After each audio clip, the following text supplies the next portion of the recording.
Hey, Sensei Dan here. Just going to give you guys some application towards some of your kata. We're going to break it down into some really simple movements, and then you have to be able to look into your forms to be able to kind of find them. We'll give you some ideas where some of these things are, we'll call it hidden in your forms. They're not really hidden. They're just maybe not explained, and a lot of teachers aren't explaining all these positions. So we're going to do this kind of from a static position rather than a dynamic, just so that we can slow it down so that people can see how the gripping is done and how the hikate action of what we're going to utilize is really working.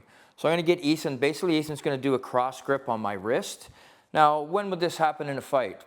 The best way this would happen in a fight, if somebody was to grab low or pinch you and reaching for your wallet or anything like that, they're going to reach for your arm. They're going to keep your arm away. So when he grabs your arm, he's pinning your arm so that he could potentially strike you. So one of the biggest things when his arm comes in, so he gets a good tight grip so you can't move your hand, you have to remember what hikate. Hikate is all about pulling him off his feet. So if he just grips tightly and I just pull, he will start to lean forward. If I pull this way, he starts to break his balance.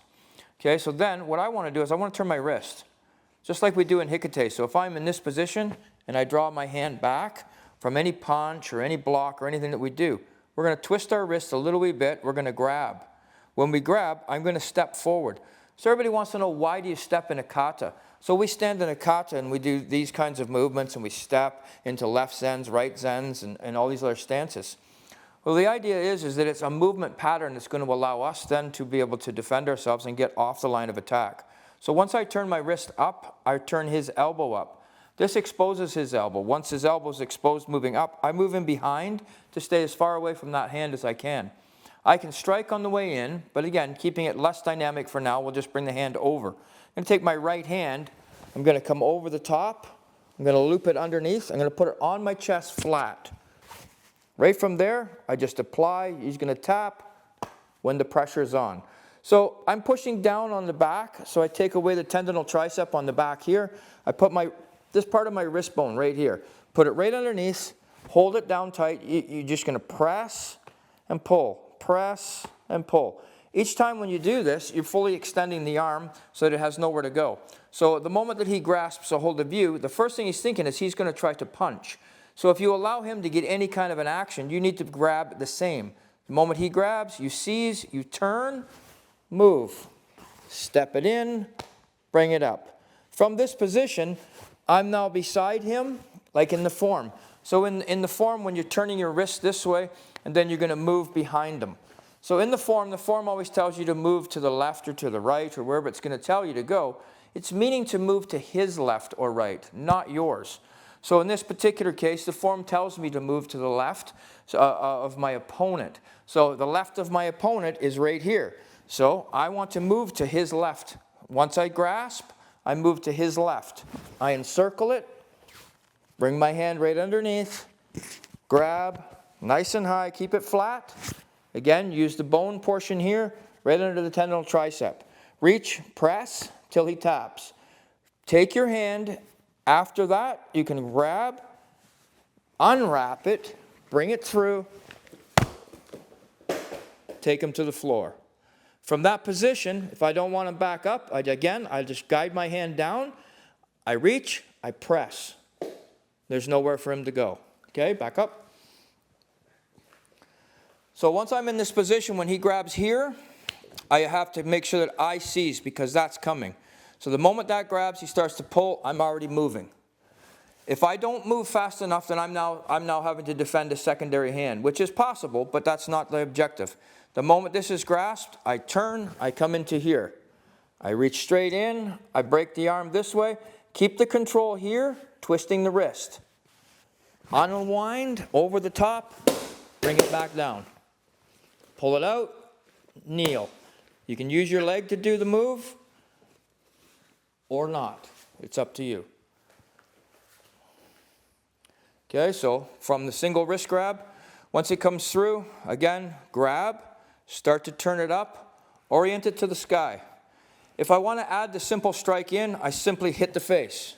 On my way through, then I grab. Now I've locked it up. Again, from there, when I bring it back around, I start to raise it up, slide your hand in, bring them all the way around. Okay, from there, straighten the elbow out, press it to the floor. Get your secondary tap. Okay, back up. So again, when you're doing this, be cautious with your own players. You don't want to make an error and hurt them and injure them. So a big thing here with that hand, as it's moving towards you, you're moving to the outside. Always remember, move to the outside. Okay, so now a secondary thing that we're going to do here, instead of going under the wrist, I've already grabbed it, I've come around, I've struck him, I've done this. I'm going to take my stance. I'm just going to step. Once I step, I'm going to now open and throw. Okay? So, again, the grasping hand is there. I'm watching for that hand, making sure that I can clear it out of the way. I now grab the wrist. I rotate the wrist up. As I step through, if I want that striking hand, I can strike to the face again, grasp around, take the outside foot, step behind, press, breaking the arm, or at least getting that. You notice how he comes up to alleviate the pain. As soon as he comes up to alleviate the pain, go right back down.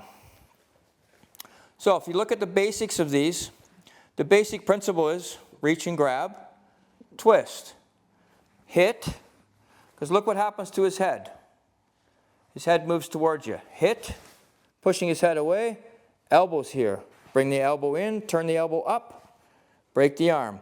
He's leaning towards you, step towards his back leg so that he can't recover. Step in, simply throw him to the floor. Okay, so when you look at your forms, all these are basic movements. So anywhere where I am in my form, I'm in a left-hand kutsudachi, stance out here, driving the leg in, or a kibidachi, whatever way I want to do the throwing portion of this. So if I want to do it from a kibidachi, I can be here in the left zen, fire the leg over. And these are all done through a transition too. These are not done in a static fashion. This is the first portion of the static, and this gives you the idea that you can begin. Okay, so we're going to do it once more both ways. I'm going to go here, I'm going to come in, I'm going to lock, breaking the arm, bringing the elbow up, bringing it through, bringing him down. When he hits the ground here, I extend this elbow out. I can use my own hand, this is more dexterity, but I can also use my leg. And I can just kneel down until he wants to tap. Okay, the second one that we're going to do, same idea, a little bit different. He's going to be thrown the opposite way. Same thing though, I grab, press it through, strike, come through here till you extend. And see how he comes up. He comes up nice and high. This means he has no balance. He's on his toes. I step my foot in behind, clear, and throw.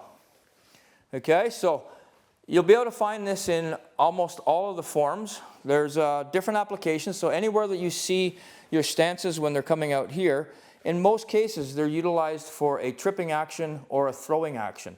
And any time that you take that stance and you're moving back, it's utilized for a hooking action of some kind.